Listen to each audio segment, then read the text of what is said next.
करते रहेंगे। It's now 1:51, so it's time to start the class. पहली क्लास आपकी है। हमने इससे पहले एक 2 दिन पहले डेमो क्लास रखी थी और उस डेमो क्लास में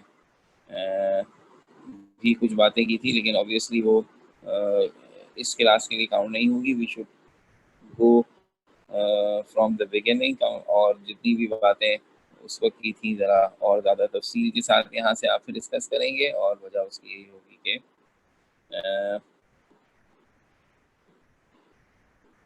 कोई कसर बाकी ना रहे। So just want to give you one important information. देखिए, इस वक्त जो सूरत हाल है हमारे हालात की, जिसकी वजह से हमें आपसे इस तरह से बात करनी पड़ रही है ऑनलाइन, बगैर एक दूसरे के से को देखे कह लें या फिज़िकली प्रेजेंस के, तो उसकी वजह हम सबको पता है। और हालात जिस तरह के हैं और जिस तरह की खबरें हमें टीवी वाले दे रहे हैं, वो सिवाय कन्फ्यूजन के और कुछ नहीं बढ़ा रहा है। तो ये नहीं समझ में आ रहा है कि हालांकि आने वाले दिन और सीरियस होंगे या आने वाले दिनों से अच्छी उम्मीद की जाए। सो इस अनसर्टेनिटी में हम बहरहाल अपनी स्ट्रेटजीज ऐसी रखेंगे, और ये हर वक्त हमारा प्लान ABC रेडियो कि जब कोई नई डायरेक्शन आ जाए हालात में, तो उस हिसाब से हम अपनी हिकमत अमली को भी चेंज करें। फिलहाल इशू जो साफ दिख रहा है वो ये है कि as per announcement of the government, we are expecting your second year exams on July 1st week. और जाहिर सी बात है उस एग्ज़ाम के बाद और फिर रिज़ल्ट आने के बाद ही बुनियादी तौर पर जो बड़े इम्तिहान हैं वो होंगे। अब MCAT में तो लास्ट ईयर से ही कर दिया कि तमाम प्राइवेट गवर्नमेंट वाले एक ही एग्ज़ाम लेते हैं, सिवाय AKU वाले वो NTS के स्कोर को भी अहमियत देते हैं, लेकिन वो अपना एग्ज़ाम खुद लेते हैं। बाकी सारी यूनिवर्सिटीज़ का अब एक ही एग्ज़ाम होता है, और उस एग्ज़ाम में जब नॉर्मल तरीके से इम्तिहान अप्रैल मई में होते थे और रिज़ल्ट जो है वो अगस्त में आता था, तो वो एग्ज़ाम पिछले कई सालों से सितंबर, अक्टूबर और एक आधी दफ़ा नवंबर तक भी गया है। तो इस लिहाज से अब जब इम्तिहानात ही हम एक्सपेक्ट कर रहे हैं कि जुलाई में होंगे, तो the expected result is around सितंबर मिड। तो फिर ये इम्तिहान अगर अब चीज़ें नॉर्मलाइज रहीं, तो फिर वही एक्सपेक्ट कर रहे हैं कम से कम ये अक्टूबर नवंबर के आसपास ही कहीं होने की उम्मीद है। तो this is the what we normally expect. अब जो रियलिस्टिक बात है वो ये है कि अगर आप रियलाइज़ करें इस चीज़ को, तो जो हालात दिख रहे हैं उसके हिसाब से, जिस तरह कैम्ब्रिज वालों ने अपने इम्तिहानात ख़त्म करके ग्रेडिंग जो है वो देने का फ़ैसला किया है बग़ैर इम्तिहान के, हम भी 50% कम से कम ये एक्सपेक्ट कर रहे हैं कि जुलाई में भी कुछ ऐसी सिचुएशन हमारे इम्तिहान के साथ भी होगी। तो जो सेकेंड ईयर का इम्तिहान है उसको हम अभी 50-50 कह सकते हैं कि 50% उसके होने का चांस है, 50% उसके ना होने का चांस है।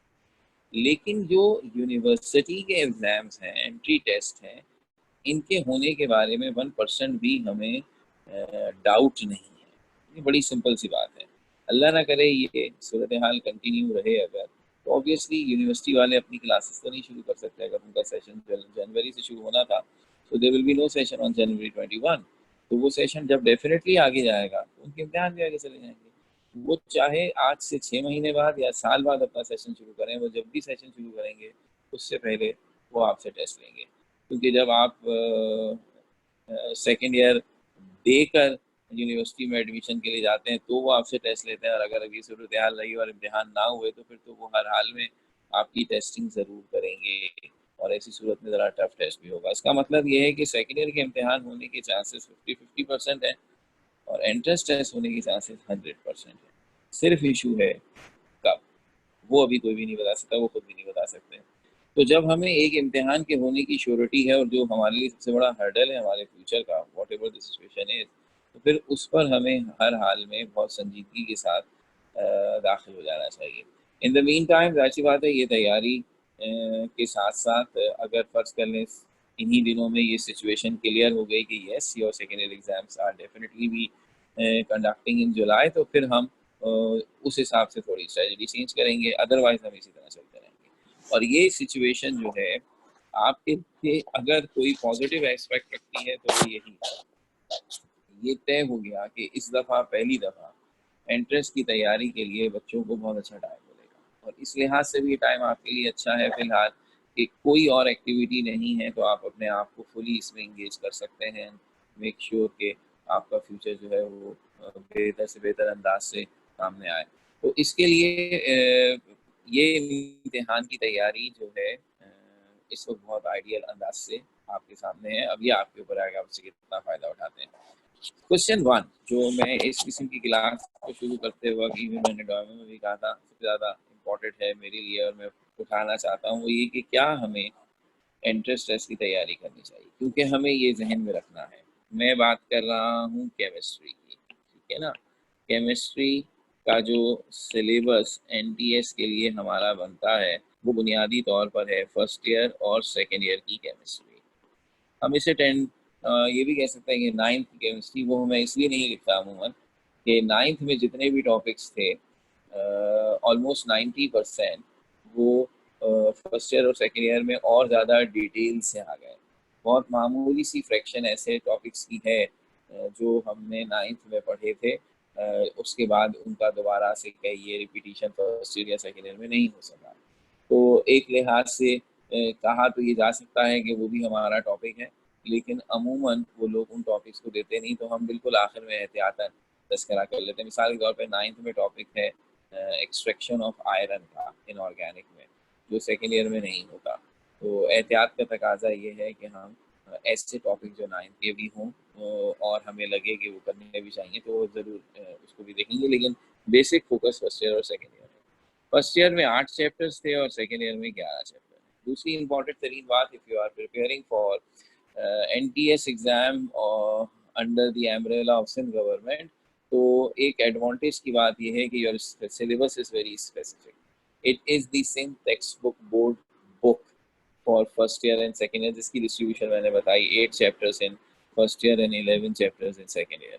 यही आपका सिलेबस है। तो ये बात इसलिए कि जो बच्चे ज़्यादातर तो ऐसे वही होते हैं जो इंटर ही से पढ़ के आए हैं, लेकिन अगर फ़र्ज़ कर लीजिए हम में से कोई ऐसा है जैसे आगा खान बोर्ड से या जयाउद्दीन बोर्ड से या even O level A level से पढ़ा हुआ है और उसे इंटर के सिलेबस का अंदाज़ा नहीं है, तो उन सब के लिए बता दें कि जयाउद्दीन यूनिवर्सिटी वाले फेडरल बोर्ड को मेरे ख्याल में फॉलो करते हैं। एक ही वालों का अपना स्पेसिफिक सिलेबस है और इसी तरह ओ लेवल और ए लेवल वालों का भी है। ये सारे के सारे अगर कंटेंट्स देखे जाएँ इनके सिलेबस के, तो हमारे सिलेबस से बहरहाल डिफरेंट थोड़ा बहुत डिफरेंस रखते हैं। और मैं रफली स्पीकिंग कह सकता हूँ कि जो कुछ इंटर वाले बच्चे पढ़ते हैं, अगर मैं फोकस रखता हूँ केमिस्ट्री के ऊपर, तो केमिस्ट्री में जो चीज़ें फर्स्ट ईयर सेकेंड ईयर में सिंथ वाले पढ़ते हैं वो ये सारे तकरीबन पढ़ते ही पढ़ते हैं, अलबत्ता इनके यहाँ कुछ एक्स्ट्रा टॉपिक भी होते हैं।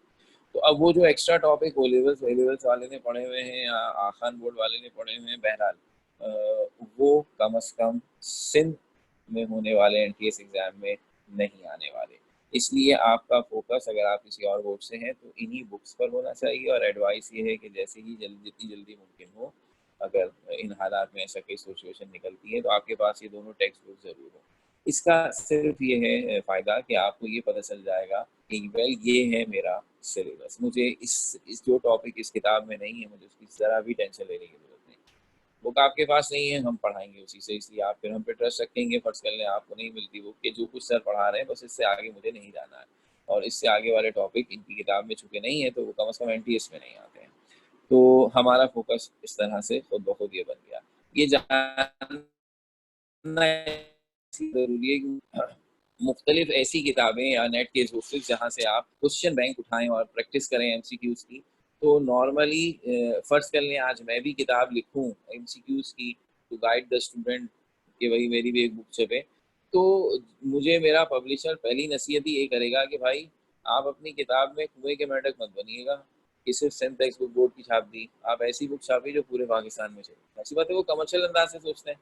तो हम में से जितनी भी पाकिस्तान में बुक्स छपी हैं लोकली, उन सब में उन्होंने ये कोशिश की है कि सवालात को इस तरह से तरतीब दें कि वो पाकिस्तान की तमाम यूनिवर्सिटीज़ के सिलेबस से मैच कर पाएँ।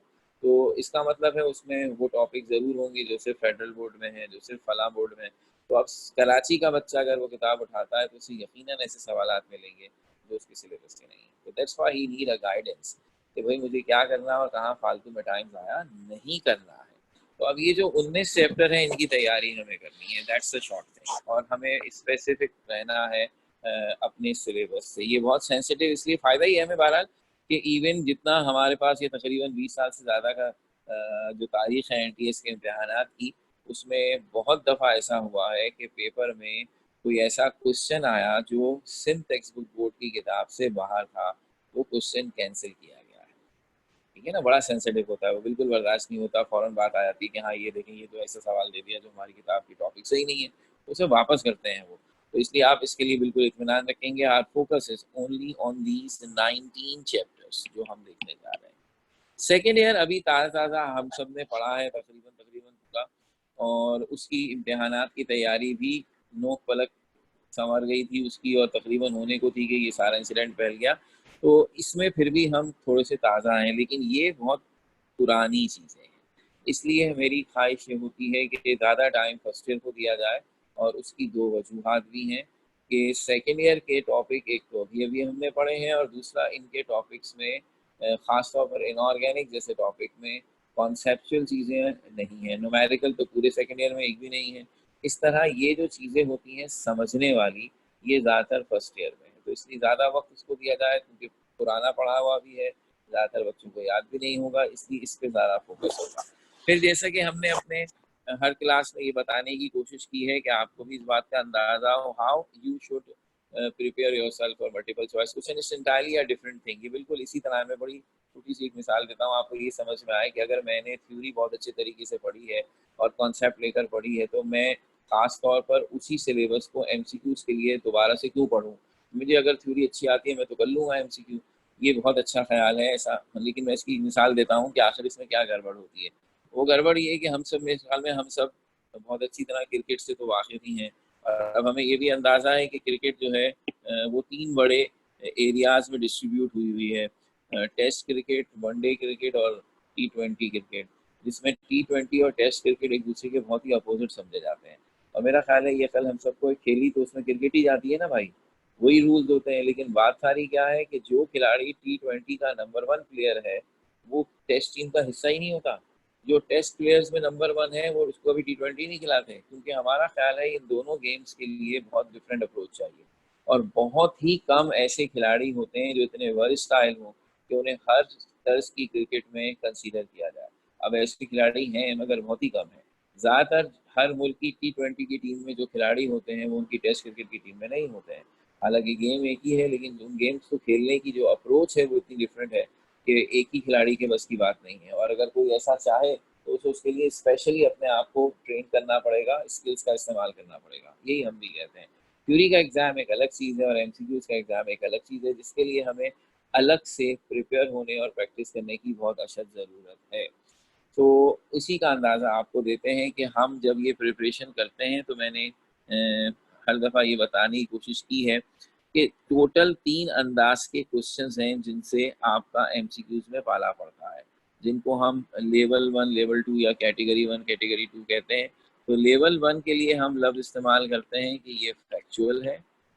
लेवल 2 के लिए हम ये लफ्ज़ इस्तेमाल करते हैं कि ये कॉन्सेप्चुअल है। और लेवल 3 के लिए हम ये लफ्ज़ इस्तेमाल करते हैं कि ये न्यूमेरिकल है। ये 3 अंदाज़ के सवालात हैं जो एमसीक्यूज़ में होते हैं। ये स्टैंडर्ड है, ये ना समझिएगा कि ये हमने कोई अपनी बात समझाने के लिए बना ली है। ये वर्ल्ड वाइड स्टैंडर्ड है कि 3 अंदाज़ के सवाल होते हैं। जब हम पेपर सेट करते हैं, जैसे अब आपका एनटीएस का जो पेपर का फॉर्मेट लास्ट ईयर का था, और जब तक कोई उसमें तब्दीली की बात नहीं आती, इसका मतलब है इस साल के लिए भी वही है। तो उसमें एक तब्दीली ये आ गई थी लास्ट ईयर कि उन्होंने क्वेश्चंस की तादाद को 200 कर दिया था। अब आप 200 एमसीक्यूज़ का जवाब देते हैं, और हर सब्जेक्ट का वेटेज बराबर नहीं रहा। ये देखते हुए कि आप प्री मेडिकल के स्टूडेंट हैं, बायोलॉजी का वेटेज सबसे ज़्यादा रखा गया है, तो 40% क्वेश्चन यानी 200 में से 80 सवाल बायोलॉजी के होंगे। 30% वेटेज केमिस्ट्री का रखा गया है, तो 60 क्वेश्चन केमिस्ट्री के होंगे, 40 क्वेश्चन फिजिक्स के होंगे, और बाकी जो है वो इंग्लिश के होते हैं। तो ये इस तरह से इन्होंने डिस्ट्रीब्यूशन कर दी सब्जेक्ट्स की इंपॉर्टेंस पर, क्योंकि प्री मेडिकल वालों को सबसे ज़्यादा ऐसी बात है जिस सब्जेक्ट की ज़रूरत पड़ती है वो बायोलॉजी होती है, उसके बाद उन्हें केमिस्ट्री की ज़रूरत पड़ती है। केमिस्ट्री बायोकेमिस्ट्री के नाम से उनके लिए बड़ा एक एसेंशियल सब्जेक्ट बना रहता है और through out their medical career ये इस्तेमाल होता है। इसलिए केमिस्ट्री को और बायोलॉजी ये दो मेन सब्जेक्ट हैं। जो चीज़ रिलेटिवली बहुत कम इस्तेमाल करने को मिलती है मेडिकल में जाकर वो फिज़िक्स है, इसलिए फिज़िक्स का वेटेज कम किया गया है। तो जब हम ये कह रहे हैं कि 3 टाइप के क्वेश्चन हैं, तो अगर केमिस्ट्री के 60 क्वेश्चन हैं, तो ये पेपर सेट करने वाले के लिए ये चीज़ एक तरह से रूल्स में शामिल है कि उसे इन तीनों टाइप के क्वेश्चंस को इक्वल वेटेज देना है। आइडियली 20 क्वेश्चंस फैक्चुअल, 20 कॉन्सेप्चुअल और 20 न्यूमेरिकल्स। तो ऐसा नहीं कह रहा कि वो इस पर बहुत ही हार्ड एंड फास्ट तरीके से आप इसको फॉलो करते हैं, लेकिन ऑलमोस्ट 20 नहीं तो बस 19-20 का फ़र्क आता है कि 19 सवाल कर देंगे या 21 कर देंगे किसी के, लेकिन ऑलमोस्ट 1/3 फैक्चुअल, 1/3 कॉन्सेप्चुअल और 1/3 न्यूमेरिकल है। ये डिस्ट्रीब्यूशन है। तो अब इस डिस्ट्रीब्यूशन के तहत हम जब प्रिपरेशन करते हैं तो फैक्चुअल का मतलब है वो इंफॉर्मेशन जो फैक्ट है और वो हमें ये केमिस्ट्री को आप उर्फ आम में कहते हैं कि हम मेमोराइज कर लेते हैं या रट्टे लगा लेते हैं। ये वो इंफॉर्मेटिव नॉलेज है जो कि एक बेस बनती है केमिस्ट्री की नॉलेज की, जिसकी मदद से हम फिर मजीद बातें इंटरप्रेट करते हैं। तो ये बेसिक नॉलेज हमें होना चाहिए। इसकी बहुत सारी फॉर्म्स हो सकती हैं। मिसाल के तौर पर बहुत सारे ऐसे क्वेश्चंस हम आपसे पूछ सकते हैं जिसमें हम किसी पर्टिकुलर कॉन्सेप्ट का फॉर्मूला पूछ लें, तो ऑब्वियसली वो फॉर्मूला अमूमन याद किया जाता है, या यूनिट पूछ लें। अब यूनिट एक ऐसी चीज़ है जो आप ये ना कहें कि मैंने कॉन्सेप्ट है, ये तो याद रखना पड़ेगा ना। मिसाल के तौर पर लेवल 1 का एक क्वेश्चन फर्स्ट ईयर से ये हो सकता है कि हम आपसे कहें यूनिट ऑफ डायपोल मोमेंट। अब ये डायपोल मोमेंट एक ऐसा कॉन्सेप्ट है जो कि बहुत ज़्यादा इस्तेमाल होने वाला नहीं है थ्रू आउट आवर सिलेबस। हमने चैप्टर 4 फर्स्ट ईयर में केमिकल बॉन्डिंग में इसे पढ़ा था, उसके बाद इसका तस्करा ऐसा नहीं आया, तो इसलिए ये कोई फेमिलर टर्म नहीं है और अमूमन यूनिट जो है वो याद नहीं रहते। अच्छा, अब डायपोल मोमेंट का कॉन्सेप्चुअल बात ये हो सकती थी कि एक बच्चे ने इसके फॉर्मूले को याद किया और फिर उसने उससे इसका यूनिट बना लिया कूलम इंटू मीटर, तो ये तो कॉन्सेप्चुअल बनेगा कि जब आपको पता है डायपोल मोमेंट का फॉर्मूला जो है वो चार्ज इनटू डिस्टेंस है, तो चार्ज का यूनिट कूलम और डिस्टेंस का यूनिट मीटर, तो यहाँ इस तरह से आंसर निकालना दिस इज कॉन्सेप्चुअल। लेकिन हम आपको अगर ऑप्शंस में ऐसा यूनिट दे ही ना, बल्कि हमारा कंसर्न हो कि ये है ऑप्शन, इसका यूनिट क्या पॉइस है, इसका यूनिट क्या न्यूटन है, इसका यूनिट क्या डेवी है और इसका यूनिट नन ऑफ दीज, ऐसे बना दें आप। तो अब यहाँ आपको याद रखना है कि one of the unit of dipole moment which is not SI unit, वो है डेबी। डायपोल मोमेंट का जो यूनिट हम अमूमन इस्तेमाल करते हैं वो डेबी है। पूरी किताब में ये नाम दोबारा कहीं नहीं आया। अब ये तो कम से कम याद रखने वाली चीज़ है ना। तो ये फैक्चुअल नॉलेज में आ गया। हम आपसे ऐसे क्वेश्चन करें जिसमें हम किसी चीज़ का फॉर्मूला पूछ लें फ्रॉम इट्स कॉमन नेम। जब हम आपसे ये कहते हैं formula of caustic soda, question like this are factual. अब आपको कास्टिक सोडा के नाम से याद हो कि ये कौन सा कंपाउंड है जो कास्टिक सोडा कहलाता है। By the way it's NaOH। तो अब ये बात अगर मुझे याद नहीं है तो मेरे कॉन्सेप्ट्स का मतलब या थिंकिंग पावर मुझे इसका जवाब नहीं दिला सकती। ये फैक्चुअल नॉलेज था जो मुझे याद रखना है। अच्छा, ये फैक्चुअल नॉलेज सबसे ज़्यादा जिस हिस्से में है वो सेकेंड ईयर की इनऑर्गेनिक केमिस्ट्री है। सो जो आधा हिस्सा हमारा सेकेंड ईयर का है इनऑर्गेनिक का, इनऑर्गेनिक जो हमारे सिलेबस में है वो तकरीबन 90% ऐसी है जिसमें फैक्चुअल नॉलेज है, बहुत कम कॉन्सेप्चुअल बातें हैं। इसी तरह कुछ पार्ट ऑर्गेनिक में भी ऐसा है जो आप कहें कि ये फैक्चुअल होगा और मुझे इसको याद रखना पड़ेगा in a portion of first year also. जैसे बताइए मैंने डायपोल मूवमेंट वहीं से उठाया, तो इसका मतलब है in general factual knowledge first year और सेकेंड ईयर के तकरीबन तमाम टॉपिक्स में होता है, लेकिन सबसे ज़्यादा इसका असर इनऑर्गेनिक में है और हम एक्सपेक्ट करेंगे कि अराउंड 20 क्वेश्चन ऐसे होंगे। अच्छा, अब इनकी तैयारी का तरीका सबसे आसान है। कम अज़ कम पढ़ाने वाले के लिए ये एरिया सबसे ईजी इसलिए है कि मुझे जब मैं हर चैप्टर को रिव्यू करूँगा तो ऐसी चीज़ों पर मुझे सबसे कम टाइम लगाना पड़ेगा, क्योंकि मुझे जस्ट आपको गाइड करना होगा कि ये सब चीज़ें आपने पढ़नी है और इसे याद रखना है। ऐसी बात है, पहले से याद है तो बहुत अच्छी बात है, वरना इसे और पकड़ लीजिए। इसमें समझाने का मादा चूंकि नहीं है, इसलिए जब हम तैयारी कर रहे होंगे तो रिलेटिवली इस हिस्से पर कम वक्त लगाएंगे और जो टाइम यहाँ बचाएंगे तो बाकी दोनों चीज़ों पे खर्च होगा बेसिकली। अब लेवल 2 की बात अगर करें तो हमने जैसे यहाँ भी थोड़ा सा बताने की कोशिश की, फॉर्मूले से यूनिट बनाए, ये कॉन्सेप्चुअल चीज़ है। ये कॉन्सेप्चुअल चीज़ें हमारे सिलेबस में फर्स्ट ईयर में भी बहुत है, इनऑर्गेनिक में सबसे कम है, लेकिन ऑर्गेनिक में भी अच्छी खासी है। जहाँ आप कुछ चीज़ें कोई टॉपिक पढ़कर समझकर उसकी मदद से इंटरप्रिटेशन करें, जिसमें मैंने हमेशा कहा सबसे ज़्यादा आसान कॉन्सेप्चुअल चीज़ में है नॉमेनक्लेचर, जो हमने सेकेंड ईयर की ऑर्गेनिक केमिस्ट्री में पढ़ा। हमने नॉमेनक्लेचर IUPAC पढ़ा, सब पढ़ते हैं, बल्कि यहाँ मैं बता दूं कि सबसे कम जो है वो सिंथ टेक्स्ट बुक बोर्ड वाले पढ़ते हैं। तो कम से कम जब आप NTS की तैयारी कर रहे हैं तो आपको सबसे लो लेवल का IUPAC नॉमेनक्लेचर मिल रहा है, जो आपको लगता है पता नहीं क्या हमने पढ़ लिया था। अगर यही आप A लेवल वालों के पास जाएं और उनका पता करें कि वो क्या पढ़ते हैं, तो हमसे बहुत ज़्यादा हाई लेवल पर जाकर नॉमेनक्लेचर को पढ़ते हैं। और उसमें सबको पता है कि चाहे कोई टीचर कम एग्जाम्पल्स कराए या ज़्यादा एग्जाम्पल्स कराए, एग्जाम्पल होती हैं जो चीज़ों को समझाने के लिए है। उसका ये मतलब नहीं है कि किसी ने अगर आपको 200 एग्जाम्पल्स कराई हैं तो वो गारंटी दे रहा है कि इम्तिहान में इन्हीं 200 में से आएगा, आप इसके रट्टे लगा लें। नो, वो आपको ये कभी भी नहीं कहेगा इसके रट्टे लगा लें, यानी एग्जाम्पल है जो आपको समझाने के लिए बनाई गई है। अब आप इससे रेलेवेंट वो कुछ भी पूछ रहे हैं, आप उसका जवाब दे सकते हैं। आप अपने इन रूल्स को यूज़ करेंगे और उसका जवाब दे देंगे। This is what we call conceptual, जिसमें हम सीखते हैं चीज़ और उसके मुताबिक उसे सिचुएशंस पर अप्लाई करते हैं, इंटरप्रेट करते हैं। तो अब अगर मैं आपके सामने, जैसे हमने हमेशा कहा है, फर्ज कर लें हम आपके सामने कोई स्ट्रक्चर बना दें और आपसे कहें बताइए इसका क्या नाम है, लाइक दिस।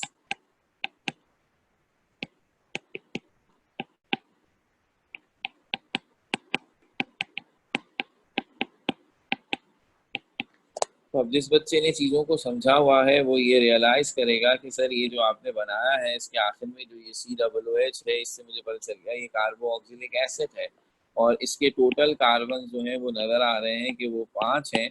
तो कार्बोक्सिलिक एसिड को ओइक एसिड कहते हैं और 5 कार्बन को पेंट कहते हैं, तो ये नाम बन गया पेंटानोइक एसिड।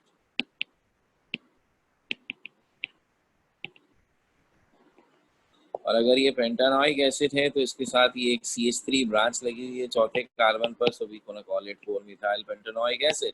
तो अब ये नाम वही दे सकता है जिसे ये सारी लॉजिक्स पता हो कि कितने कार्बन हो तो उसको क्या कहते हैं, फंक्शनल ग्रुप्स के क्या नाम है, ब्रांचेस कैसे ट्रेस आउट करते हैं, उनकी पोजीशन कैसे बताते हैं, कितनी सारी बातें, ये सारी बातें मिलती हैं तो फिर इस किस्म की जवाब आप दे सकते हैं। This is conceptual thing. ऐसी बहुत सारी चीज़ें हैं जो इसमें आती हैं, ये लेवल 2 के क्वेश्चन बन जाते हैं। और फिर लेवल 3 सिंपली न्यूमेरिकल है, क्योंकि उससे तो हमने अभी बात आगे चलानी है, इसलिए मैं यहाँ एग्जांपल देने के बजाय उसी से आगे चलाऊंगा। लेकिन न्यूमेरिकल में जो सबसे खतरनाक और इम्पॉर्टेंट बात बनती है, जो आपने अब फौरन रियलाइज करनी है, वो ये है the calculator is not allowed. So NTS में कैलकुलेटर अलाउ नहीं होता, and that makes this third thing difficult, and that makes a very important reason why we should prepare for these particular multiple choice question things। ये जो हमारी तैयारी करने की एक बहुत बड़ी वजह है वो ये भी है, क्योंकि जाहिर सी बात है अब ये सिचुएशन हमारे नॉर्मल इम्तिहान से डिफरेंट हो गई। वैसे ही माजरत के साथ हो सकता है आप इस बात से एग्री ना करें, प्री मेडिकल के जो बच्चे होते हैं उनकी कैलकुलेशन स्किल्स वीक होती हैं। और उसकी वजह क्या है? उसकी वजह ये नहीं कि उनमें कोई कमी है, सीधी सी बात है, जो काम हम मुसलसल करते रहें, जिससे इन टच रहें, उसमें हमारी प्रैक्टिस और स्किल्स बढ़ती हैं। लेकिन जिस काम से हम दूर हों तो उसमें हम खुद ब खुद वीक होते चले जाते हैं, ठीक है ना? तो अब चूंकि आप इंटर में आने के बाद मैथ्स का सब्जेक्ट एज ए सब्जेक्ट तो बिल्कुल भी नहीं पढ़ते हैं, और ले देकर आपके पास सिर्फ ये होता है कि फिजिक्स केमिस्ट्री में कहीं न्यूमेरिकल्स आ गए तो आपने मैथमेटिकल स्किल्स को यूज़ किया। तो इस वजह से ये एरिया थोड़ा सा दब जाता है, और अमूमन देखा गया है, not necessary for everyone, but अमूमन देखा गया है कि मैथ्स न्यूमेरिकल वाला पोर्शन अमूमन प्रीमेडिकल वाले बच्चों का वीक होता है। यानी इवन जब उन्हें कैलकुलेटर इस्तेमाल करने की इजाज़त होती है तो भी अक्सर ये होता है, जो मेरा अपना पर्सनल एक्सपीरियंस भी है, कि अगर इम्तिहान के आखिर में जैसे एक हम लोगों की कोशिश होती है, हर टीचर करता है कि भाई बेटा अगर आपको सब सिलेबस पढ़ा दिया, कोई चीज़ ऐसी है जो समझना चाहते हैं रिवाइज में बता दें, तो अमूमन 90% हमें ये सुनने को मिलता है फला चैप्टर के न्यूमेरिकल वो न्यूमेरिकल, तो वो न्यूमेरिकल्स जो है, जो कैलकुलेटर के साथ करने में हमें ट्रबल होती थी, अब वही न्यूमेरिकल बगैर कैलकुलेटर के साथ करने पे तो ज़्यादा परेशानी होगी। तो अब ये जो लेवल 3 वाला है, ये मेरा सबसे ज़्यादा टाइम लेने वाला सवाल है। इसमें मुझे सबसे ज़्यादा वक़्त देना पड़ेगा, क्योंकि इसमें मुझे आपकी सब्जेक्ट स्किल्स भी बेहतर करनी होगी कि आपको केमिस्ट्री का वो पर्टिकुलर न्यूमेरिकल प्रॉब्लम समझ में आए। और फिर ये भी सिखाना होगा कि ओके, अब ये पता चल गया कि इस सवाल को इस तरह सॉल्व करना है, ये फॉर्मूला है, ये वैल्यूज पुट हो गई। अब ये वैल्यूज सॉल्व करनी है बगैर कैलकुलेटर के, तो ये अब एक और मरहला, ये एक अलग चीज़ है, ये अलग अलग स्किल है, जिसके लिए आपको टेबल्स बहुत अच्छे आने चाहिए। तो एक पहला स्टेप होगा कि हम सबको ये 2 3 4 5 6 7 8 9 10 11 12 13 14 15 16 17 20, ये 20 तक के टेबल्स बहुत अच्छी तरह याद हो। अच्छा, ये बहुत अच्छी तरह याद होने का मतलब ये नहीं है जैसा हम अक्सर टेलीविजन के प्रोग्राम में सुनते हैं कि फाद मुस्तफा टेबल सुन रहा है तो लोग बता रहे हैं 7 1 जा 7 हैं 7 2 जा। तो ऐसे नहीं, इतना टाइम लेकर अगर आपने टेबल पढ़ना है जबानी, तो फिर इससे कोई फायदा ही नहीं है। तो ये वो हिसाब है जैसा आप कभी बचपन में इस फेज से गुजरे हो, डॉजिंग टेबल जिसे कहते थे, कि आपकी स्किल्स इतनी अच्छी हो कि आपसे कहा जाए 7 8 जा, तो आप फौरन गए 56। तो ये जो हिसाब है ना, जब आप इस स्टेज पर आएंगे तो फायदा होगा। ये पहला फेज होगा। फिर दूसरा फेज, ये टेबल करने से कैलकुलेशन पूरी नहीं आती है, फिर आपको डेसिमल की कैलकुलेशन सीखनी है। आपको यही समझिए, टेबल डेसिमल में भी इसी तरह आने चाहिए। इन सब चीज़ों की ट्रिक है, शॉर्टकट है, करने का तरीका है, जो आप सब ने क्लास 3 4 5 में किया है, क्योंकि उन क्लासेस में स्कूल वाले बच्चों को कैलकुलेटर अलाउ नहीं करते थे। तो मजबूरन, जब मजबूरी पड़ती थी, सबने किया था। लेकिन फिर उसके बाद जैसे ही कैलकुलेटर अलाउ हुआ, तो आपने कहा क्यों टाइम ज़ाया करें हम खामखा ज़बानी करने के, जब कैलकुलेटर अलाउ है, वक्त बचाओ, कैलकुलेटर अलाउ। तो अब जब हम कैलकुलेटर के आदी हो गए, तो धीरे धीरे अब हमारे अंदर से वो सब चीज़ें भूल गई। यहाँ जब हम न्यूमेरिकल्स की प्रैक्टिस कराने का मतलब ही यही है कि आपको याद दिलाएं, बार बार आप ऐसा करें, और नतीजा ये होगा कि थोड़ा टाइम लगेगा, ये 2 एक दिन में नहीं स्किल्स पैदा होंगी, लेकिन थोड़े टाइम के बाद आपको दोबारा टेबल भी आ जाएंगे और कैलकुलेशन की स्पीड भी तेज हो जाएगी।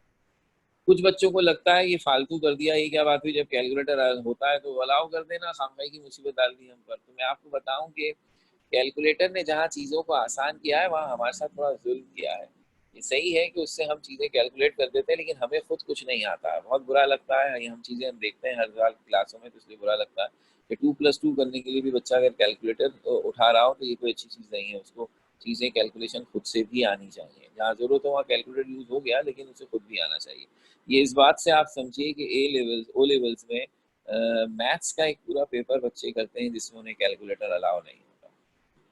ये ना समझें कि ये किसी बेवकूफ़ लोकल ने शर्त लगा दी है। This is an international thing, यानी ओ लेवल सबसे बड़ा एग्जामिनेशन बोर्ड है थ्रू आउट द वर्ल्ड। वो ओ लेवल में मैथ्स का एक पेपर ऐसा होता है जिसमें वो कैलकुलेटर अलाउ नहीं करते। यानी सिलेबस वही है जो फिर इसके अलावा एक और पेपर में भी तकरीबन आता है, लेकिन वो बगैर कैलकुलेटर के बच्चे को करना है। तो यहाँ उस बच्चे में ये स्किल्स पैदा करनी होती हैं कि आपको खुद भी मैथ्स आनी चाहिए, ये कैलकुलेटर डिपेंडेंट ना हो जाए। तो अब ये सब चीज़ें हमारा बैकग्राउंड है जिसके साथ हम आगे चलेंगे, और मेरी कोशिश ये होगी, जैसे मैंने आपसे कहा, बड़ी सिंपल स्ट्रैटेजी होती है इस किस्म की तैयारी को कराने की। नंबर 1, हमें हमने ये अज्यूम किया है कि हम उन बच्चों को पढ़ा रहे हैं जिन्होंने ये सारी चीज़ें पहले पढ़ी। इसका मतलब ये है कि अगर ये थोड़ी देर के लिए मान लिया जाए कि आप सब ने ये सारी चीज़ें बहुत अच्छी तरह पढ़ी हैं और आपको किसी टॉपिक में किसी गाइडलाइन की ज़रूरत नहीं है, तो फिर मुझे क्या करना है? मुझे हर टॉपिक से रेलेवेंट बहुत सारे एमसीक्यूज़ बनाने हैं, आसान, मुश्किल, और उन्हें बार-बार आपसे करवा कर उसकी प्रैक्टिस करानी है। ठीक है? अच्छा, ये है सबसे एसेंशियल चीज़। फिर पता चला सर ऐसा नहीं है, हमें टॉपिक याद नहीं होते। होते हैं बहरहाल, लेकिन तो थोड़ा हमें रिवाइज़ भी कराना है। ओके, तो फिर एक कंपोनेंट और बढ़ा के ओके, पहले आप एक टॉपिक का रिव्यू कीजिए, उसके की पॉइंट्स डिस्कस कीजिए, फिर उससे रेलेवेंट एमसीक्यूज़ करवाइए। अब वो की पॉइंट जो मुझे डिस्कस करने हैं, उसमें मैं कितनी डिटेल में जाऊँ? तो इसमें सबसे आइडियल स्ट्रेटजी ये बनती है कि वो टॉपिक जो बच्चों को ज़्यादा ट्रबल करते हैं, उससे ज़्यादा टाइम दीजिए, और जो स्ट्रेट फॉरवर्ड हैं या जिनमें फैक्चुअल नॉलेज है, उन्हें कम टाइम। ये है स्ट्रैटेजी जो हम बनाते हैं, और इसमें हमारे लिए हर्डल होता है सिर्फ टाइम। तो अब हम ये जहन में रहे कि कहीं हिम्मत इंशाल्लाह नहीं हारेंगे, और आप जो टॉपिक जितनी तफसील से कहेंगे उसे पढ़ाने की कोशिश करेंगे। आपका फीडबैक हमारे लिए बड़ा इंपॉर्टेंट है, बस हमारा हर्डल सिर्फ है टाइम। तो अभी चूंकि टाइम हमें लग रहा है कि हमें मिल जाएगा, तो इसलिए हम जो चाहेंगे कि हम हर चीज़ को जितनी तफसील से करा सकते हैं उतनी तफसील से ज़रूर कराएं, ताकि किसी को कोई ट्रबल ना रहे। सो चैप्टर नंबर 1 से अगर हम अपनी बात शुरू करना चाहें, जो कि फर्स्ट ईयर में की केमिस्ट्री का है, तो इससे हमें बहुत सारे एक फ़ायदे ये हो सकते हैं कि एक तो ये right from the beginning of chemistry भी है, और इसमें जैसा मैंने अभी कहा केमिस्ट्री की सबसे ज़्यादा अहम और छोटी-छोटी कैलकुलेशंस वाले टॉपिक हैं। तो चैप्टर नंबर 1 का नाम था इंट्रोडक्शन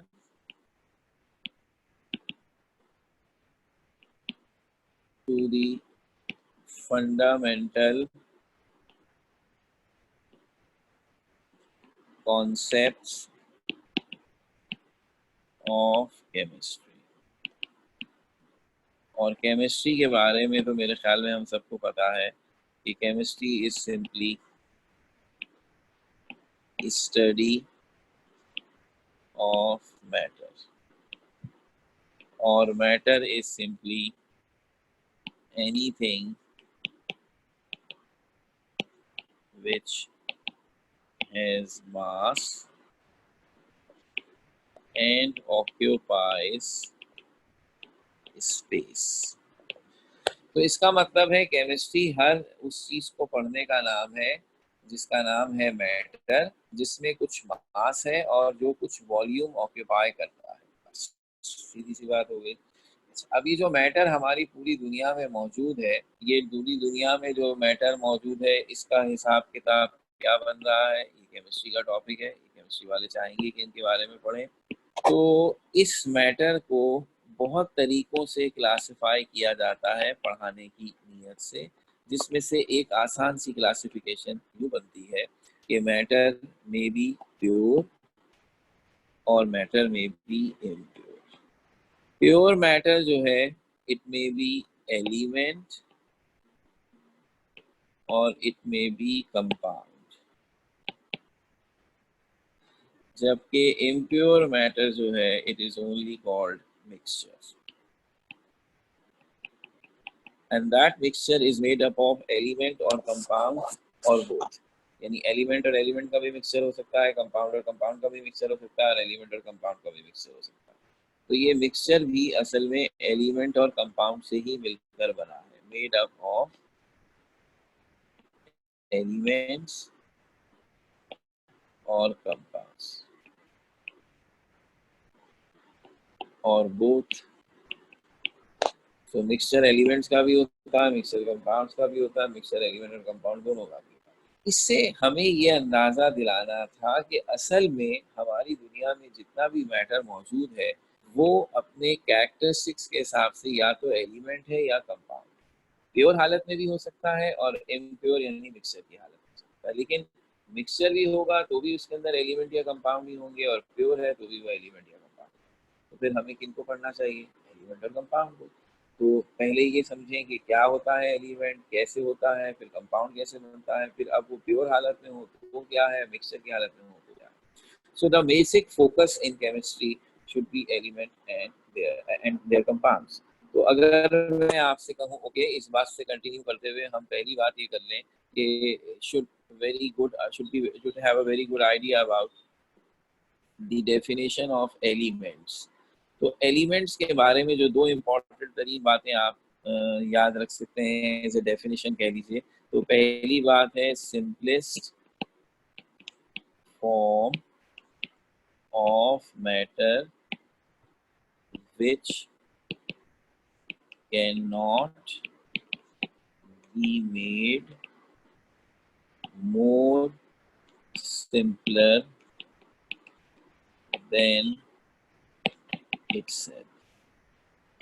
ये मैटर की सिंपलेस्ट फॉर्म है जिसे आप किसी भी केमिकल फिजिकल मेथड के जरिए उससे ज़्यादा सिंपल चीज़ में कन्वर्ट नहीं कर सकते, डिकम्पोज नहीं कर सकते। सो एक तरीका हो गया इसको डिफाइन करने का, और दूसरा ये है एलिमेंट का कि इट कंपोज्ड ऑफ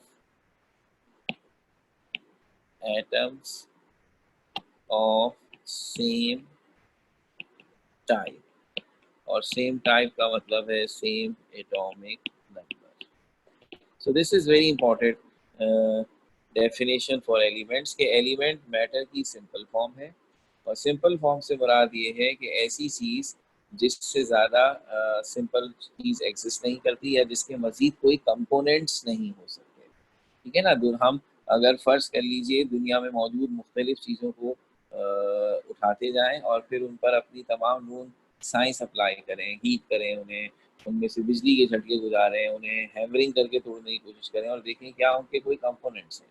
तो हमें अंदाज़ा होगा कि दुनिया में कुछ चीज़ें ऐसी हैं जो मुख्तलिफ़ प्रोसेस से गुज़रने के बाद अपने से सिंपल कंपोनेंट्स में टूट जाती हैं। तो जो अपने से सिंपल कंपोनेंट्स में टूट जाती हैं, वो एलिमेंट नहीं हो सकती और जो नहीं टूटती वही एलिमेंट है। अच्छा, ये एक बेसिक डेफिनेशन हो गई। लेकिन फिर प्योरली केमिकल बेसिस पर हमने कहा दुनिया में जितना भी मैटर है they are all consist of basic building blocks called atoms. सबको याद है कि एटम्स के बारे में कहा जाता है they are the simplest representative of any element. तो एटम हर मैटर में होता है, चाहे वो एलिमेंट हो, कंपाउंड हो या मिक्सचर हो। तो अब उन एटम्स के अंदर ये भी हम सबको पता होना चाहिए, अब हर चीज़ सिर्फ दोहराने के लिए बता रहा हूँ कि एटम में 3 तरह के पार्टिकल्स हैं, इलेक्ट्रॉन, प्रोटॉन और न्यूट्रॉन। उसमें प्रोटॉन एटम की असल पहचान बनता है। एक एटम में कितने प्रोटॉन हैं, इसे उसका प्रोटॉन नंबर, उसका एटॉमिक नंबर कहा जाता है। तो जब मैंने कहा एलिमेंट्स एटम, ऐसे एटम से मिलकर बनते हैं जिनमें सबका एटॉमिक नंबर सेम हो। तो एक ही एटॉमिक नंबर के अगर एटम्स को मिलाता चला जाऊं तो मैं एक प्योर सैंपल ऑफ एलिमेंट बनाऊंगा। फर्ज कर ले मेरे पास दो डिफरेंट टाइप्स के एटम आ जाएं जिनके एटॉमिक नंबर अलग अलग हों, तो इसका मतलब है मैंने दो एलिमेंट्स मिला दिए। अब वो मिला दिए तो उसमें वो मिक्सर भी बन सकता है और कंपाउंड भी। लेकिन अगर एक ही एटम होगा throughout the structure of any sample of matter, then it must be element. तो अगर मैं कहीं कहूँ कि मेरे हाथ में कार्बन है जो कि एक एलिमेंट है, तो आपके दिमाग में फ़ौरन ये आएगा कि इस पर्टिकुलर मैटर के अंदर जितने भी एटम हैं उन सब का एटॉमिक नंबर सेम। तो इस लिहाज से एलिमेंट्स दुनिया में कितने हैं? 92 नेचुरल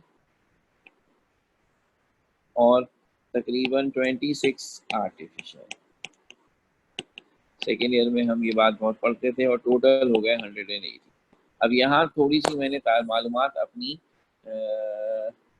अपडेटेड डाल दी है। अगर मैं वही बात है किताब की बात को फॉलो करूँ तो बुक में, क्योंकि वो बहुत पुराना एडिशन है, उसी को वो बार बार री प्रिंट कर देते हैं। तो किताब के अंदर जो पीरियोडिक टेबल है उसमें 105 एलिमेंट्स का तस्करा है। 105 का मतलब ये है कि 92 नेचुरल और 13 आर्टिफिशियल। तो अब जो अपडेटेड इन्फॉर्मेशन है वो मैंने सामने लिखी। अच्छा, इस बात की कोई ख़ास अहमियत नहीं है, यानी आप ये कहें कि हमें फिर कौन से याद करने चाहिए बुक वाले या ये, इसलिए कोई ख़ास अहमियत नहीं है क्योंकि आर्टिफिशियल एलिमेंट्स नॉर्मल केमिस्ट्री में पढ़े ही नहीं जाते। तो अब वो 13 हैं अकॉर्डिंग टू द बुक या 26 हैं according to the updated knowledge, will make no difference in the chemistry, सिवाय इसके कि वो पीरियोडिक टेबल की खाली जगह भर गई है, बस और कुछ नहीं। वजह उसकी ये है कि हम जिस केमिस्ट्री को नॉर्मली पढ़ते हैं वो उन एलिमेंट्स की केमिस्ट्री है जो नेचुरल है। ये आर्टिफिशियल एलिमेंट्स न्यूक्लियर केमिस्ट्री या न्यूक्लियर साइंस में स्पेशली पढ़े जाते हैं। केमिस्ट्री का हिस्सा ज़रूर है लेकिन ज़रा सेपरेट है और ज़रा हाई लेवल पर पढ़ाया जाता है।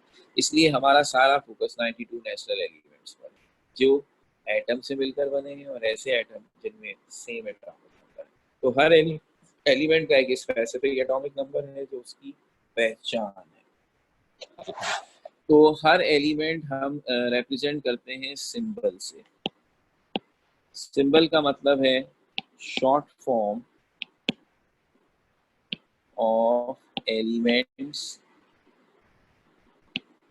नेम। हमने एलिमेंट्स के नामों से उनके सिंबल्स बनाए हैं जो हम उनके नाम की जगह इस्तेमाल करते हैं इन केमिस्ट्री। जब हमें मुख्तलिफ जगहों पर उनका हवाला देना पड़ता है, उनके कंपाउंड्स का बताना पड़ता है, उनकी इक्वेशंस लिखनी पड़ती हैं, तो पूरे पूरे नाम लिखने के बजाय हम उनके सिंबल्स यूज़ करते हैं। ये केमिस्ट्री की लैंग्वेज है। सिंबल फार्मूला ये केमिस्ट्री की जबान है जिसमें केमिस्ट्री बातें करती है, अपनी बात दूसरों को पहुंचाती है, दूसरों की बात को समझने की कोशिश करती है। तो अब अगर किसी बच्चे को सेकेंड ईयर में आके इस एरिया में ज़रा सी, यानी यहाँ ये वो जगह है जहाँ हम आपसे 100% आउटपुट चाहते हैं, यानी अगर 99% भी आपका आउटपुट है और आप सिंबल्स में से किसी कॉमन एलिमेंट के सिंबल से बिल्कुल ही ना वाकिफ और आपको अकल ही नहीं है, तो ये बहुत बुरी बात है। तो ये तो नहीं कह रहा हूँ कि आप बैठ के सारे 92 एलिमेंट्स के सिंबल्स याद कर लें, उसूली तौर पर तो ये फेमिलियरिटी भी होनी चाहिए, लेकिन कम से कम वो 25-30 एलिमेंट जिनसे आपके सिलेबस में आपका वास्ता पड़ेगा, उनके सिंबल आपको लाजमन आते हों। यहाँ कोई कहना चाहिए कि कॉम्प्रोमाइज़ नहीं हो सकता। तो सिंबल्स में जब हम एलिमेंट के नाम की बात करते हैं, तो ये नाम इंग्लिश भी हो सकता है और ये नाम लैटिन भी हो सकता है। दोनों नाम हम इस्तेमाल करते हैं। तो इंग्लिश नेम से सिंबल्स बड़े आसान है और मेरा नहीं ख्याल उसमें किसी को कोई प्रॉब्लम होती है, क्योंकि उसमें कॉमन सेंस भी लग जाती है। तो कुछ सिंगल लेटर होते हैं, कुछ डबल लेटर होते हैं। तो कार्बन का सिंबल कार्बन से सी से शुरू होता है, तो इससे सी बन गया। हाइड्रोजन का सिंबल हाइड्रोजन एच से शुरू होता है, तो कैपिटल एच बन गया। ऑक्सीजन ओ से शुरू होता है, तो कैपिटल ओ बन गया, एंड सो ऑन। तो ये सिंगल लेटर वाले थोड़े से एलिमेंट्स हैं जिनके दो बातें हो गई। एक तो इनका लेटर सिर्फ एक लेटर अल्फ़ाबेट पर मुश्तमिल है और जो कैपिटल में लिखी जाती है, और ये इनके इंग्लिश नेम से लिया गया है। इंग्लिश नेम से बहुत सारे एलिमेंट के सिंबल ऐसे लिए गए हैं जिसमें दो लेटर आ रहे हैं, जैसे कैल्शियम। तो कैल्शियम में सी आ रहा है और सी के बाद ए आ रहा है। तो अब इससे ये रूल पता चला कि जब हम दो लेटर्स में सिंबल बनाते हैं तो पहला लेटर कैपिटल लिखते हैं, दूसरा स्मॉल लिखते हैं। पहला लेटर हमेशा नाम का फर्स्ट लेटर होता है, लेकिन जो दूसरा लेटर है वो कोई भी हो सकता है। इस वक्त तो इत्तेफाक से वो भी दूसरा ही था, लेकिन फर्ज कर लीजिए मैं आपके सामने क्लोरीन लिखूं, तो अब क्लोरीन का सिंबल सी उसके नाम का पहला लेटर है और फिर एल है। एल उसके नाम में तीसरे नंबर पर आ रहा है। इसका मतलब है जब किसी एलिमेंट के सिंबल में दो लेटर लिखे जाते हैं, तो एक उसके नाम का फर्स्ट लेटर होता है और एक सेकंड, थर्ड, फोर्थ, फिफ्थ कुछ भी हो सकता है। तो हम अकॉर्डिंग टू द सिचुएशन फैसला करते हैं। तो अब देयर आर मेनी एलिमेंट्स जिनके सिंबल्स हमने इंग्लिश नेम से लिए हैं and they are two letter. तो इनकी तो सबसे बड़ी तादाद है और बहुत सारे ऐसे हैं जिनसे आप वाकिफ भी हैं और होना भी चाहिए ना। मिसाल के तौर पर अब मैं कह दूँ सिलिकॉन, तो अब सिलिकॉन का सिंबल ऐसा ही है, अगेन फर्स्ट और सेकंड लेटर ही आ रहा है। मैं आपसे कह दूं कैडमियम, अब कैडमियम में फिर सी और डी आ रहा है, तो एक फर्स्ट लेटर है, एक थर्ड लेटर है। तो सारी बात होगी। ये वो एरिया है जहाँ मैं नहीं समझता किसी को जरा सी भी उलझन होनी चाहिए, तो इसलिए इससे ज़्यादा इसकी बात नहीं करनी चाहिए। हाँ, अगर कुछ वक्त लगाना है तो लैटिन नेमों पे लगाया जाए, क्योंकि स्टिल मैं सेकेंड ईयर तक भी कॉपियाँ चेक करता हूँ, ये प्रॉब्लम मुझे रहता है कि बच्चे सिंबल्स के साथ बड़ी ज्यादती कर रहे होते हैं, और अमूमन ये ज्यादती वो लोग लैटिन नेमो वालों के साथ कर रहे होते हैं। मिसाल के तौर पर वो एक पॉइंट लिखा जाता था चैप्टर नंबर 1 सेकेंड ईयर में, पीरियोडिक टेबल वाले चैप्टर में, कि मेंडलीव के पीरियोडिक टेबल में क्या ड्रॉबैक्स हैं। तो उसमें हम बताते थे कि टेलुरम जो है उसका एटॉमिक मास ज़्यादा है, वो पहले रखा गया और आयोडीन बाद में रखा गया। तो मैं आयोडीन का और टेलुरम का सिंबल लिख देता हूँ जब किताब लिखाता हूँ। तो कुछ बच्चे ऐसे हैं जो आयोडीन के सिंबल आई को आयरन बना देते हैं। तो इसका मतलब है ऐसे बच्चे हैं, हर साल मुझे फेस करना पड़ता है, तो घबरा जाता हूँ।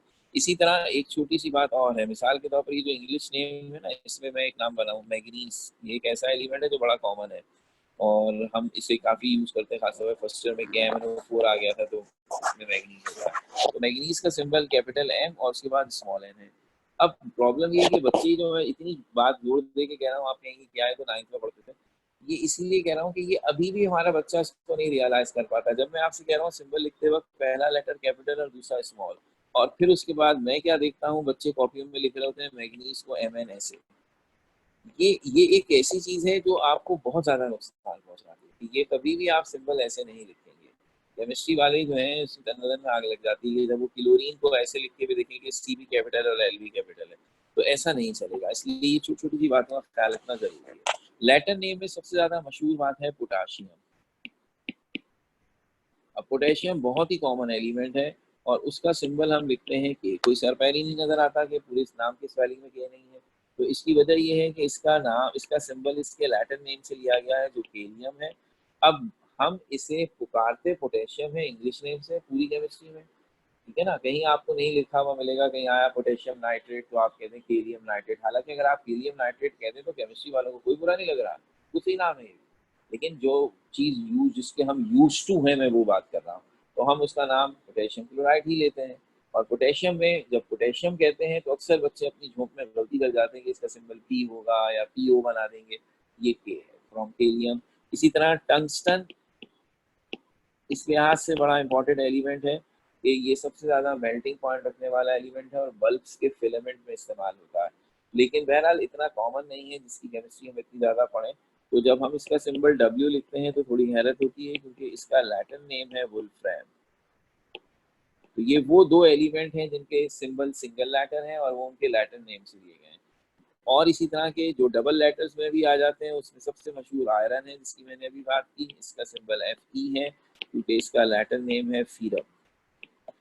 फिर इसी तरह कॉपर है जिसका सिंबल Cu लिया जाता है because it's Latin name is cuprum.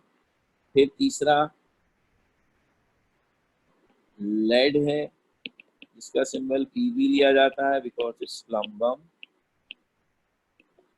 फिर सिल्वर है, symbol Ag, it's called argentum. फिर गोल्ड है, यूरम। अच्छा, अब अगर आप लोग साथ साथ इसे कॉपी डाउन कर रहे हैं तो भी अच्छा, और किसी वजह से अगर मैं जल्दी से स्क्रीन बदल दी और आप उतारने से रह गए तो भी ना टेंशन लीजिएगा। क्लास खत्म करने से पहले मैं आपको ये सारी स्क्रीन दोबारा दिखाऊंगा, तो आप अपने मोबाइल वगैरह रेडी रखिएगा, चाहें तो फॉरन पिक्चर ले लीजिए। मुझे ऐसा उतारने का टाइम नहीं हुआ तो आप पिक्चर ले सकते हैं, तो मैं हर इंशाल्लाह लेक्चर में ऐसा करूँगा। तो अब गोल्ड, Au और मर्क्यूरी मैंने चुन चुन के उन एलिमेंट्स को लिया है जिन्हें आप बहुत यूज़ करेंगे अपने पूरे सिलेबस में। हाइड्रोगायरम मरकरी का लैटिन नेम है और उससे जो है इसका सिंबल बनाया गया है Hg। ठीक है ना। तो अब ये जो नाम मैंने आपके सामने कुछ लिखे, ये मेरे लिए बड़े इंपॉर्टेंट हैं कि इनमें कभी कोई गलती ना हो। एलिमेंट, उनके सिंबल। अब आए एक खास बात पर। मैंने आपसे कहा elements are made up of atoms of same type। ठीक है। अब अगर एटम्स आपस में मिलें तो वो बनाते हैं मॉलिक्यूल। अब एक लफ्ज आता है ना मॉलिक्यूल। मॉलिक्यूल क्या है? Group of atoms. It may consist of 2 और मोर देन 2 एटम्स। ठीक है। तो अब इस मॉलिक्यूल में भी दो तरह के मॉलिक्यूल हैं। एक कहलाता है होमो एटॉमिक मॉलिक्यूल और एक कहलाता है हीट्रो।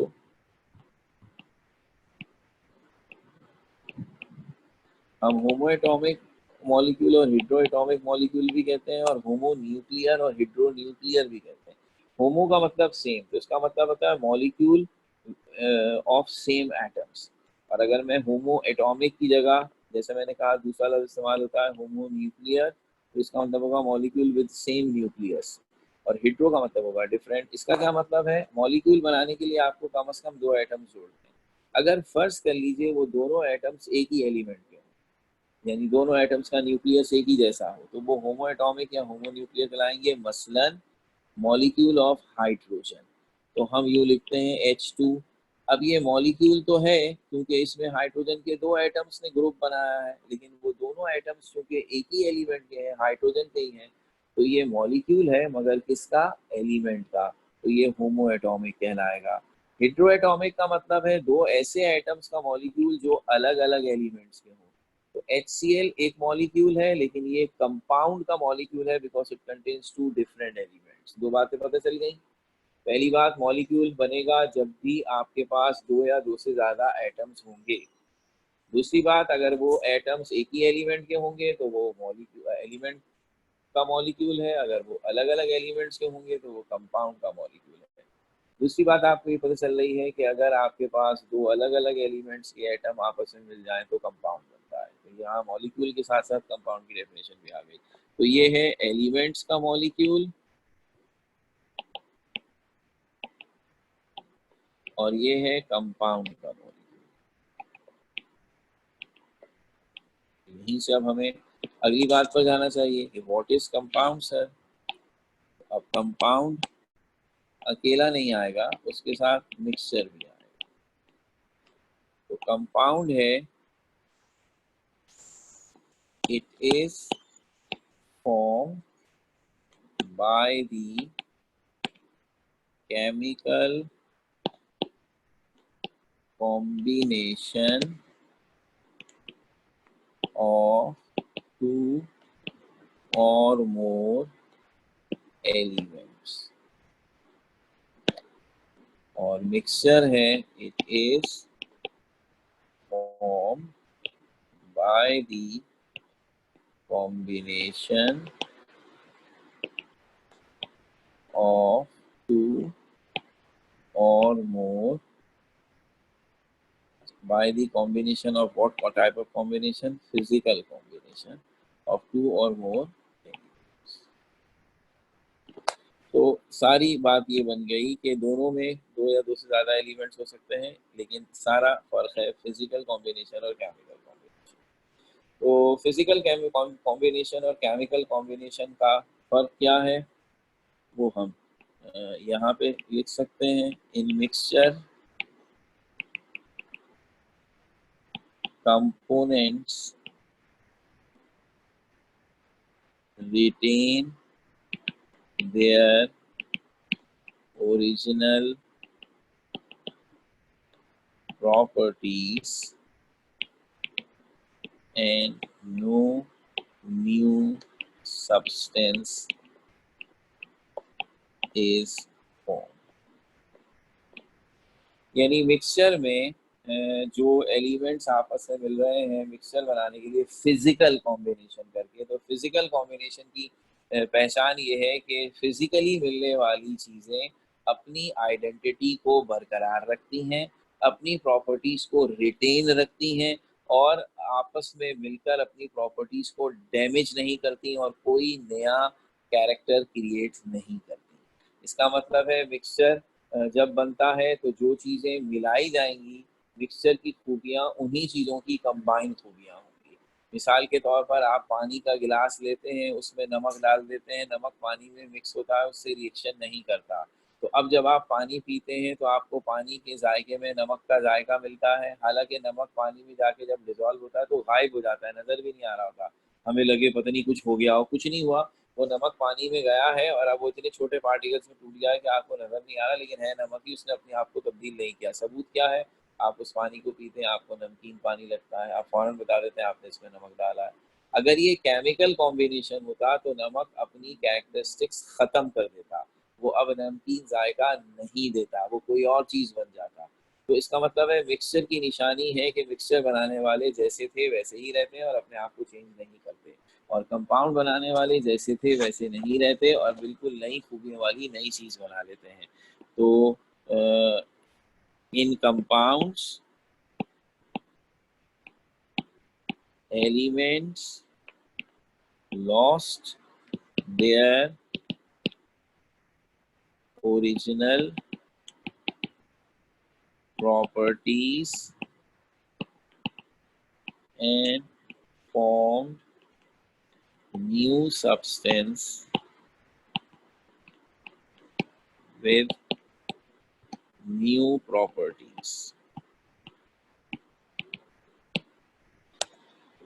तो ये बहुत इंपॉर्टेंट, इसमें मिक्सर कंपाउंड भी क्लियर हो रहा है, लेकिन सबसे इम्पोर्टेंटली हमें पता चल रहा है केमिकल कॉम्बिनेशन की पहचान है कि उसमें जो चीज़ें केमिकली मिलती हैं वो अपनी असल प्रॉपर्टीज खत्म करके बिल्कुल नई प्रॉपर्टीज वाला नया सब्सटेंस बना देती हैं।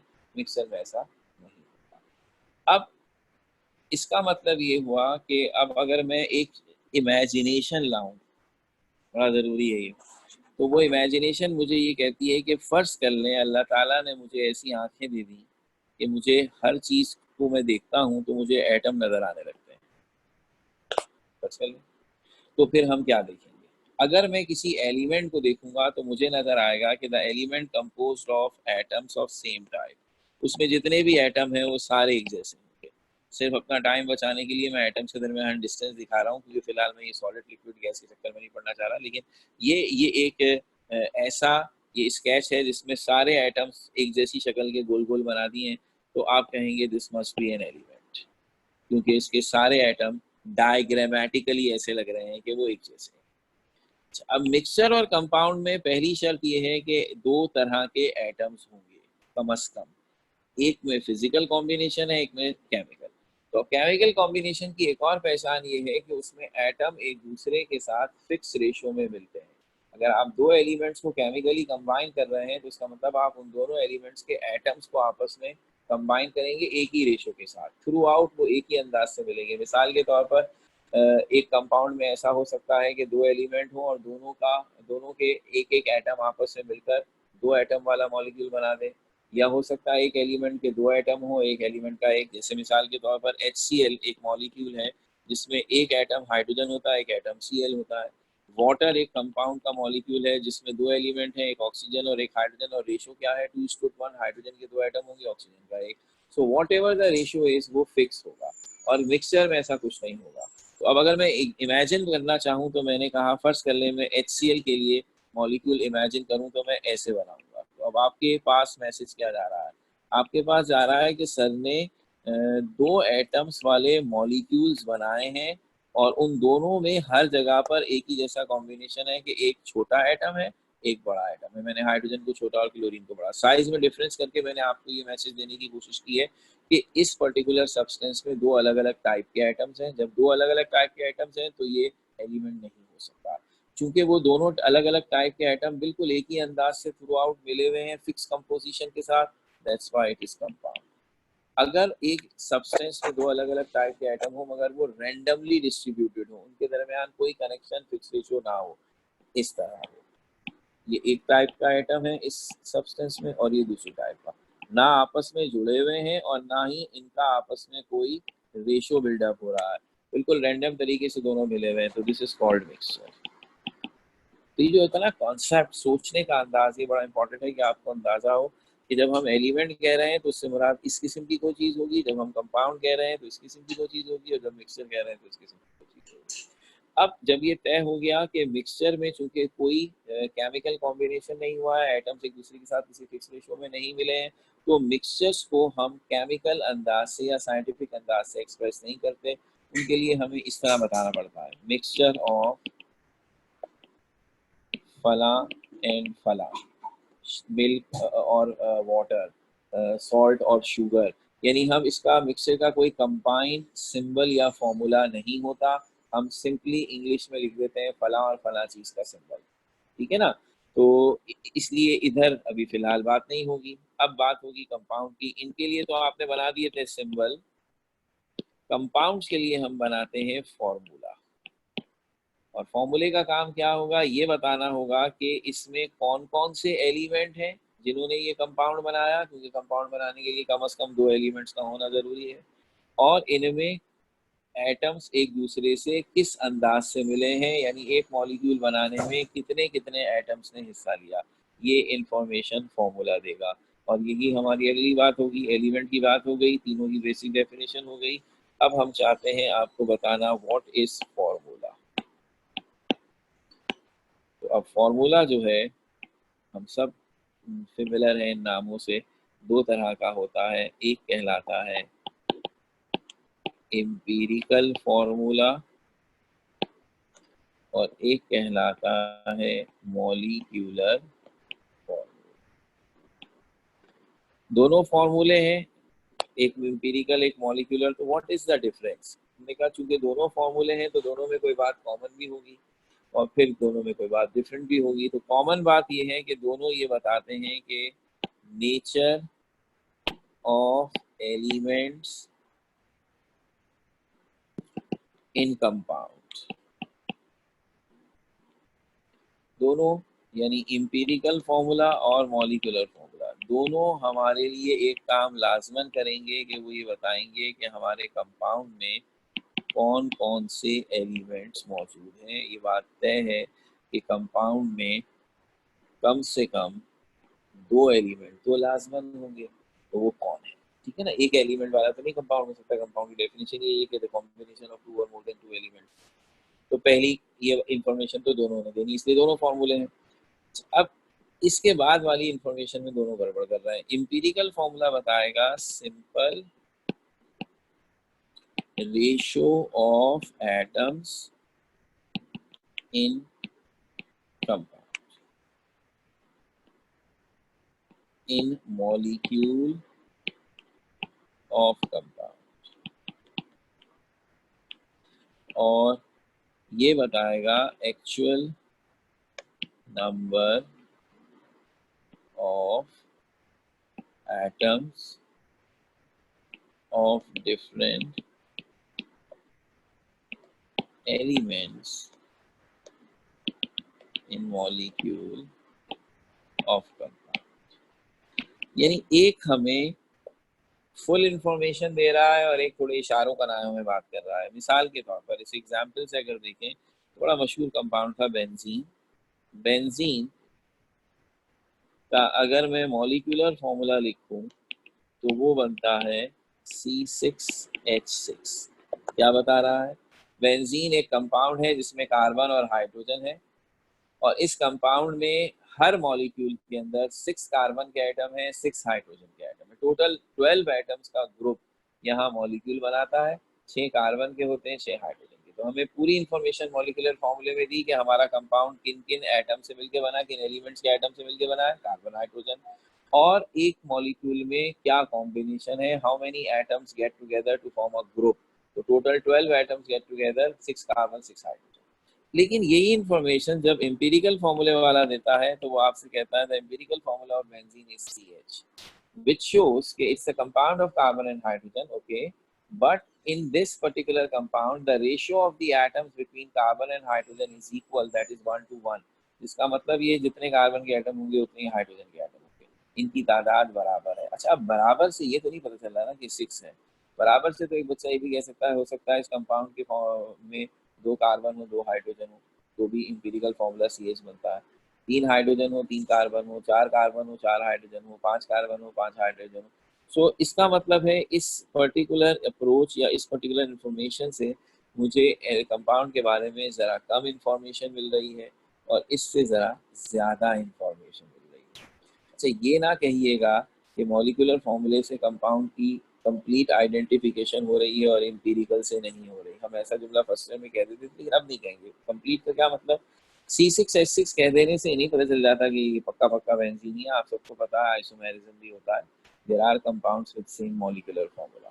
सो इसके बाद दूसरा मरहला आता है कि आप ये बताएं कि इस कंपाउंड का स्ट्रक्चर क्या है, फिर कहीं जाके पता चलता है कंपाउंड क्या। लेकिन यूं कहेंगे आप कि मॉलिक्यूलर फॉर्मूला निस्बतन ज़्यादा इंफॉर्मेशन दे रहा है। वो बेंजीन के मुतालिक बता रहा है कि ये कार्बन और हाइड्रोजन का कंपाउंड है, इसके मॉलिक्यूल में टोटल 12 आइटम्स हैं, 6 कार्बन के 6 हाइड्रोजन। लेकिन एम्पिरिकल उसके मुकाबले में कम इंफॉर्मेशन दे रहा है कि ये बता रहा है कि कार्बन और हाइड्रोजन का कंपाउंड है और इसके मॉलिक्यूल में कार्बन और हाइड्रोजन बराबर होते हैं, बस, इससे ज़्यादा नहीं बता रहा। तो इस एम्पिरिकल फॉर्मूले से ज़्यादा कन्फ्यूजन होती है, मॉलिक्यूलर फॉर्मूले से निस्बतन कम कंफ्यूजन होती है। इससे तकरीबन तकरीबन हमें मॉलिक्यूल का अंदाज़ा या कंपाउंड का अंदाज़ा हो जाता है। तो ये जो 2 बातें हमने आपके सामने बताई, फॉर्मूले की, एम्पिरिकल और मॉलिक्यूलर फॉर्मूला, आप सबको याद है कि ये हमारा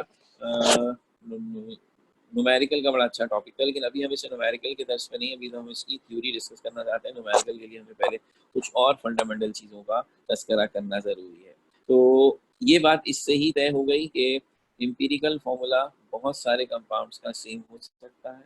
होने को तो मॉलिक्यूलर फार्मूला भी बहुत सारे कंपाउंड का सेम हो सकता है जो आइसोमर कहलाते हैं, लेकिन रिलेटिवली एम्पिरिकल फार्मूले में ज़्यादा कन्फ्यूजन है। इसमें एक ही एम्पिरिकल फार्मूले के बहुत सारे कंपाउंड हो सकते हैं, फिर उन कंपाउंड्स में आइसोमर भी हो सकते हैं, तो इनका मामला ज़्यादा खतरनाक है।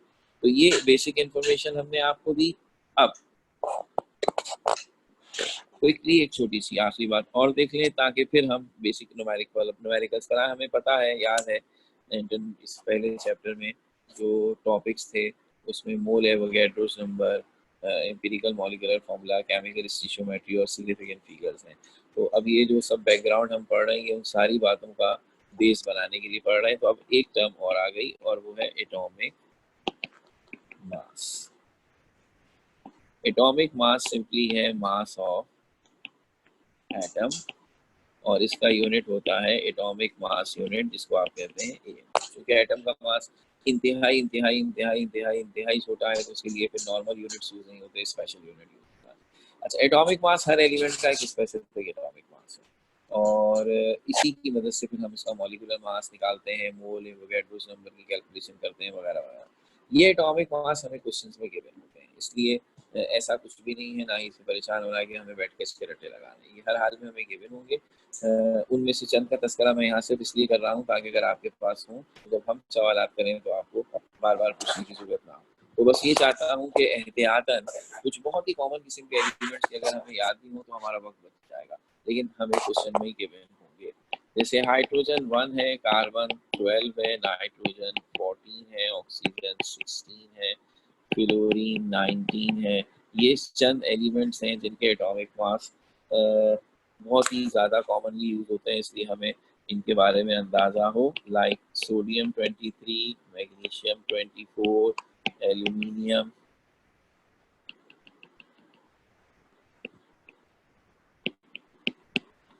27, silicon 28, phosphorus 31, sulfur 32, chlorine 35.5, potassium 39, calcium 40, iron 56, copper 63.5। सो ये ज़्यादा कॉमन एलिमेंट हैं जिनके बारे में आपको याद हो, और फिर इन एलिमेंट्स को इस्तेमाल करते हुए हम निकालते हैं मॉलिक्यूलर मास, जिसे अब हम अपने इंशाल्लाह नेक्स्ट लेक्चर से कंटिन्यू करेंगे। तो यहाँ तक जितनी बातें मैंने आपसे कही हैं, जल्दी से मैं इनकी सबकी स्क्रीन आपसे शेयर कर लूँ। सबसे पहले हमने आपको बताने की कोशिश की the types of the MCQs, जो इम्तिहानात में अमूमन हमसे पूछे जाते हैं। कितनी टाइप के हो सकते हैं? 3 लेवल्स के सवालात हैं, फैक्चुअल, कॉन्सेप्चुअल और न्यूमेरिकल। उनके बारे में थोड़ी थोड़ी सी बातें आपसे की थी। फिर उसके बाद this is our second screen, जिसमें हमने बेसिकली अपना काम शुरू किया ये कहते हुए कि what are the first chapter, introduction of the fundamental concepts of chemistry. तो what is the definition of chemistry, then matter की स्टडी है जो कि प्योर इम्प्योर हो सकता है, एलिमेंट को डिफाइन किया, can take the photograph of that अगर आपको ये आपने नोट नहीं किया है तो। Then you have symbols elements के, और यहाँ मैंने आपसे कहा खास तौर पर लेटर नेम वाले हमें हर हाल में पक्के पक्के याद हों, ज़रा भी कन्फ्यूजन, और इस बात का खास ख्याल रखेंगे जब आप डबल लेटर वाले अल्फ़ाबेट्स सिंबल्स लिखते हैं तो पहला कैपिटल और दूसरा स्मॉल, इसमें स्टाइलिश राइटिंग और ये सब करने के चक्कर में कन्फ्यूजन बनता है। फिर इसके बाद सेम मॉलिक्यूल क्या होता है, एलिमेंट्स के मॉलिक्यूल, कंपाउंड्स के मॉलिक्यूल। फिर उसके बाद what is the definition and comparison of compounds and mixture. Then in diagrammatical explanation how you can imagine about an element, compound and mixture in terms of their fundamental particles like atoms। और फिर empirical molecular formula का comparison हुआ, और ये कुछ atomic masses की list थी। तो ये सब बातें हो गई, and now we are ready to take your question if there is any. तो विकास हमसे कुछ पूछना चाह रहे हैं? जी बेटा। अस्सलाम वालेकुम सर। वालेकुम सलाम। सर मुझे ये पूछना था कि मैं 1 महीने से जो है ना वो अलामा वाली क्लासेस अटेंड कर रहा था, तो उसमें तो फर्स्ट चैप्टर हो गया था ऑलमोस्ट। अब मैं इसमें कंटिन्यू कर रहा हूँ, तो कंफ्यूजन नहीं होगी ऐसे कुछ? मैं तो आपको पता है वही सारी चीजें नहीं होगी, रिवीजन होगा, ठीक है ना। कोई ऐसा तो मतलब कंफ्यूजन तो मुझे ये जब होगी कंटिन्यू ना जब करना पहले चाहिए या दिन में उसमें चलो? ये तो अब आपका डिसीजन है, उसके लिए आप उनसे जहन से पूछ सकते हैं कि आया ये ऑप्शनल है या कंपलसरी है। क्योंकि हमने ये इसीलिए किया है कि जब उस ग्रुप में पढ़ा रहे थे तो हर दफ़ा हमसे क्वेरी होती थी कि सर वो जो पिछला रह गया उसका क्या होगा, अब हम उसको कैसे अच्छा। कवर करेंगे। तो फिर हमने समझा कि जो लोग लेट एडमिशन हुआ उनको शुरू से दोबारा पढ़ा दें। तो मेरे ख्याल में फ़र्क इसलिए नहीं पड़ता कि दो जगहों पर एक ही आदमी पढ़ाएगा, और इंशाल्लाह थोड़े दिनों में दोनों ग्रुप भी बराबर होंगे। तो आपको इधर उधर जिगजैग होने से बेहतर है कि आप इसी ग्रुप में रहें, कोई इशू की बात नहीं। चलें तो फिर मैं यही कंटिन्यू करता हूँ sir classes. Thank you sir. और अगर किसी और बच्चे से कोई क्वेरी है तो, क्योंकि अब हमारी क्लास का टाइम ख़त्म हो रहा है और अब आपको फ़ौरन स्विच करना है, आपके ग्रुप्स में शेयर हो चुका है फिजिक्स की क्लास का लिंक, और अब आप उस क्लास को ज्वाइन करें। हम ये मीटिंग यहाँ पे ख़त्म कर रहे हैं। Thank you.